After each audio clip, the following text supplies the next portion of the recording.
How did this happen when he knew the dangers?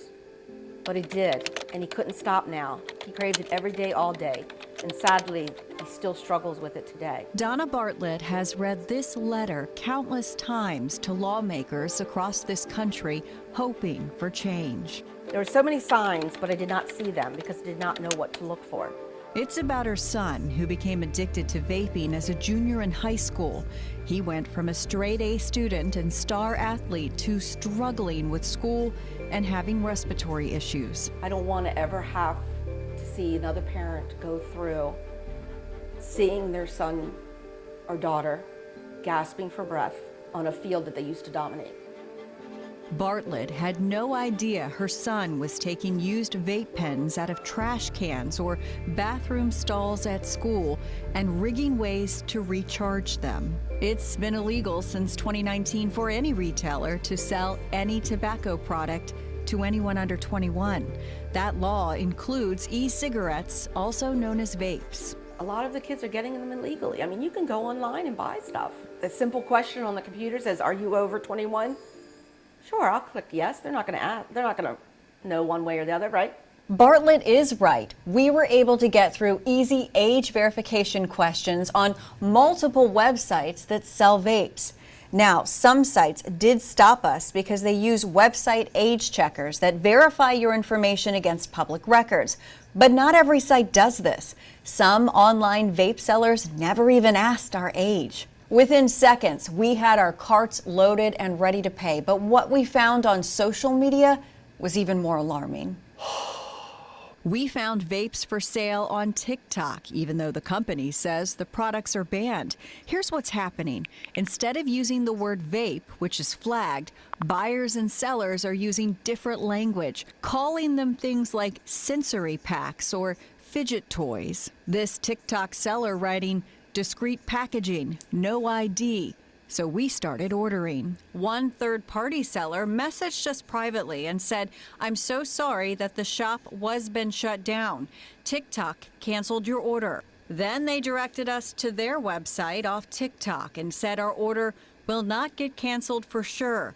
Discreet packaging, no ID, and the price is cheaper on my website. So we ordered there too, and that canceled TikTok shop order ended up not being canceled. We got that vape too. TikTok shop is only available if your account settings show you're 18 and older. After we showed TikTok what we bought, a company spokesperson told us, "We strictly prohibit these products for sale on TikTok shop and have banned the sellers offering the identified products. The shops we bought from are gone." According to the Centers for Disease Control, more than 1.6 million middle and high school students across the nation are using e-cigarettes.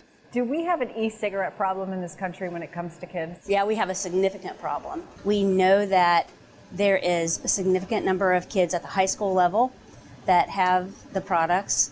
We know that there are a lot of middle school aged kids that have the products.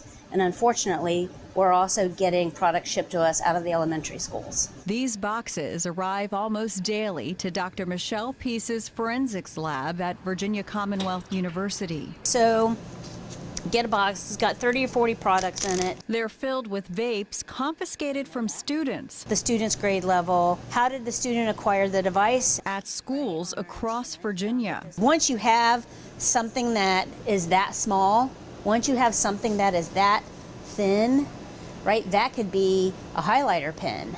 That can be in the string of a hoodie. She has one of the only forensics labs in the country that's collecting vapes directly from school systems to test them. The instrument generates data in real time for us. In 10 years, she and her students have analyzed more than 4,000 products. Last fall, for example, 85% of the samples they tested contained nicotine. 15% had THC. There are some school systems that have told us that they think that as much as 40 to 50% of their students are vaping. She also says the amount of nicotine they're finding in the vapes does not always match the amount listed on the label. It's often twice as much. We're probably still 10 to 20 years away from understanding what the long-term impacts are to the human body. Dr. Peace says she often goes online as a secret shopper to see how easy it is to get around age verification. In the early days, in order for me to purchase something online, I had to hold my driver's license up next to my face, take a selfie with that, and then send them to finish the purchase. Now you just have to put in your birth date, and that can be fake. Could someone lie? Oh, yes, absolutely. In California, Dr. Eric Lees and his team have been studying why it's so easy for teens to get vapes. Suspected an issue, but stunning, the scale of it. His team bought 156 flavored vape products online. 105 vapes were delivered to their homes. Only one buyer had their ID scanned. It's illegal for retailers to mail vapes through the U.S. Postal Service or other major carriers like FedEx or UPS. The regulations themselves, I would say, are pretty strong. Some of them come with steep penalties. The issue more that I see is that we aren't doing enough to enforce them. USPS delivered 81% of the vapes ordered by the researchers. This is also how the vapes we bought online were delivered to us through USPS.